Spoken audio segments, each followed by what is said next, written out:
I believe you want to find a way to live life on your terms, but you got to know what they are. And many people have not stopped to really say what will create that extraordinary life. I can tell you, because I spent decades pursuing it, looking at it, learning from the best in the world, so I can experience that for myself and I can transfer it to others. Because I couldn't transfer it to other people if I didn't already do it. It's like going to a doctor who's fat, and they're going to tell you something. Or most people go to a financial person, the financial advisor is usually not super successful. Kind of stupid. You want to go to someone who's lived it, so I've lived it. So I can tell you that in order to have the extraordinary life that you desire and deserve, you have to master 2 master skills. Please jot them down. 2 fundamental master skills. If you master these, you will truly have an extraordinary life on your terms.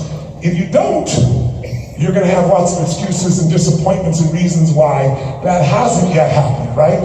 So here's what I suggest to you. The first skill is mastering, thank you, the science of achievement. The science of achievement. And notice I said achievement is a science, which means there are rules of the game. And it doesn't matter how old you are, sir. 15. Doesn't matter if you're 15 or 50 or 90. If you follow the rules, you get the same result. If you break the rules, you'll pay a price. So I just spent 5 years interviewing 50 of the smartest humans on the planet financially. Every single one is a self-made billionaire. I didn't interview anybody from the Lucky Sperm Club. Only those that actually did it with no help from anyone else. And I'm talking Warren Buffett, Carl Icahn, Ray Dalio, literally the best in the world. I interviewed many that have not given an interview in more than 10 years. And I got them to give me their exact secrets. And there's the science. And when you apply it, everything changes. I went from $100 million companies to billion-dollar companies by the distinctions I learned, because I got trained by the best on earth. I could have spent 30 years doing this with average people and had an average life. Instead, I found the very best that exists on the planet. I figured out the rules, I applied them. And I teach everybody else. So I wrote a book, and I just wrote another one for that purpose. And by the way, I donated 100% of the profits of the old book and this book, and we fed 100 million people last year in America. We fed 100 million people the year before. We're going to fill 100 million people this year, and we're going to fill 1 billion people over the next 7 years to give you an idea, in the United States alone. Yeah, you really have that.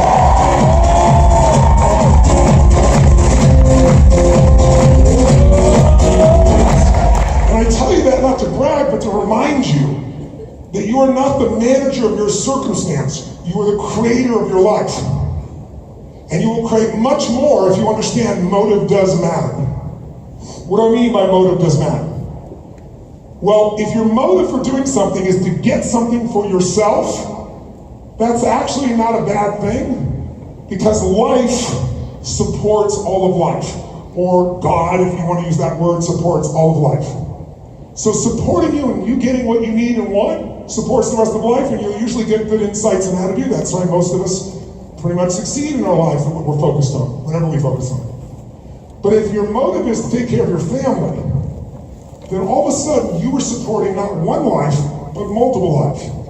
And so life provides you with even greater insights, because it's necessary for life to continue to grow. If your motive is to try and support a community, you'll get insights that you'll never get just for yourself. And if your true intent, not what you tell the world, what you know in your heart, is to support humanity, you'll get insights that almost no one else gets. My life has been guided. The things that I've learned and the things that have come to me have become, I step out of me and I get these gifts. I tell you this because I want you to be able to tap into this even more. I know you're tapping into it. You probably wouldn't be in a room like this. But how many could go to another level here? Say, I. So to do that, the science of achievement is science. Your body is science of achievement. We're all biochemically unique. However, are there some universal rules that if you violate them around health, you will have a breakdown, you will have low energy, you'll have dis-ease? True or false? And if you align with them, you'll have an abundance of energy and strength and intensity. So that's the science of achievement. And listen, I've spent decades figuring out how to do that faster, better, quicker. And the truth of the matter is, every one of you in this room are probably pretty good at it. You'd like to be better at it, I'm sure, but you're already good at it. In fact, I'll prove it to you. How many of you in this room can think of something that's in your life today, but once was a dream or a goal that seemed difficult or almost impossible when you first thought of it? Who can think of something in your life today that once seemed impossible and it's in your life? Say I. Think of something specific, if you would. And as you do, my question is, how did you take that thing that seemed totally impossible and make it yours? Whether it was a job or a business or a man or woman you wanted in your life or a losing of weight or making a certain amount of, whatever it was, money or whatever. What was the first step that you did to make that into a reality? Say it out loud. What'd you do? Belief. Come on, somebody else. What'd you do? What else did you do? I'm hearing lots of answers. Most of them I would certainly agree with. But if I was going to simplify it, I would say the very first step to achieving anything is obsession. That when you become so focused on something, you can't stop thinking about it. Wherever focus goes, energy what? Flows. So when you focus on something constantly, if you think of something you can't stop thinking about, that's something you're going to achieve. But what happens is most of us put that focus into what we're afraid of. And then all the energy goes into our fear and then it takes us over. But the things you achieve, think about it. Is it true? The thing you thought of just now that once was a dream, is it true that you really became obsessed about it? You thought about him or her, or that job, or that business, or that car, or that whatever constantly. How many of you raise your hand if it's true? I don't want you to placate me. How many put an obsessive amount of energy and focus in what you eventually achieve? Raise your hand, say I. Okay, now that we're focused, that gives us energy. And you're really focused, it gives you a ton of energy. And energy starts to create. In fact, who here has ever not even had a plan? You don't know what the hell you're doing. You're just so obsessed about it that it all came together. How many times had this happen at least once in your life? Say I. So sometimes the focus alone can make it happen. But it's not enough in all situations. It gives you energy. Now you got to go to the second step, which is take massive what?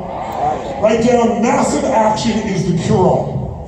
My original Jim Rohn teacher taught me, his name was Jim Rohn, he used to say this all the time. Massive action's the cure-all. People say, I don't know what to do. I don't know where to start. He'd say, throw up a rock. Wherever it drops, start there. Talk to the next human. Talk to every human. You'll get good. Now, it isn't just massive action, though, because you can take massive action. You can say, my goal is to see a sunset. And I'm going to take massive action. I'm going to start running east as hard and fast as I can. I don't give a shit how positive you are, you're not going to see it. You need the right strategy. So step 2 is massive action and effective execution.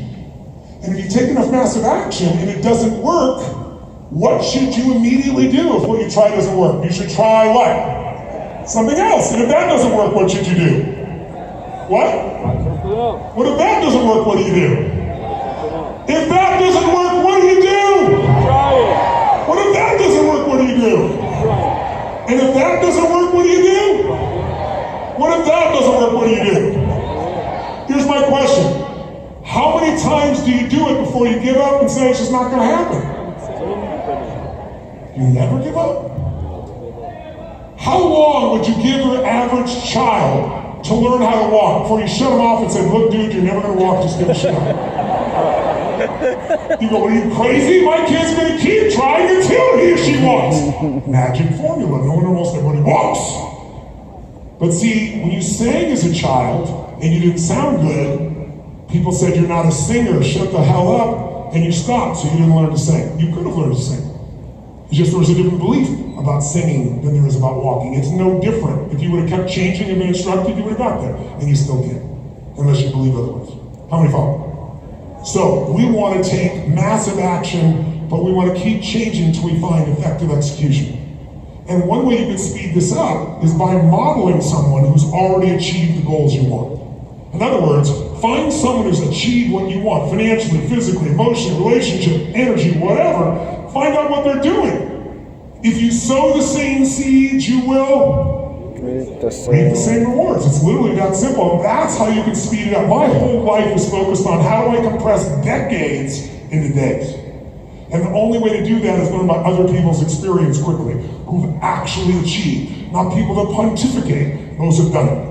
Who's with me here? Say I. And there is a third step.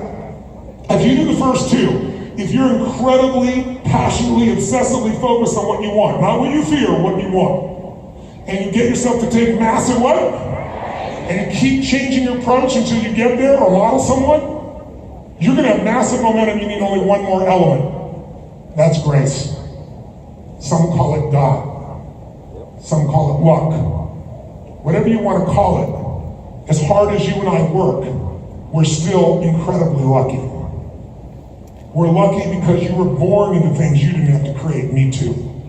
Most of you drive on streets you didn't have to pave. You read books you didn't have to write.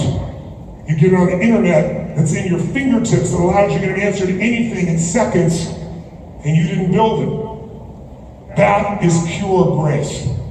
Who's ever been in a situation where you felt like you were being guided, like it was more than you, like something was supporting you here? Say, I. Here's what I know about grace. The more you acknowledge it, the more you experience it in your life. And the more you appreciate it, the more you experience it in your life. Yeah, give a hand to that one.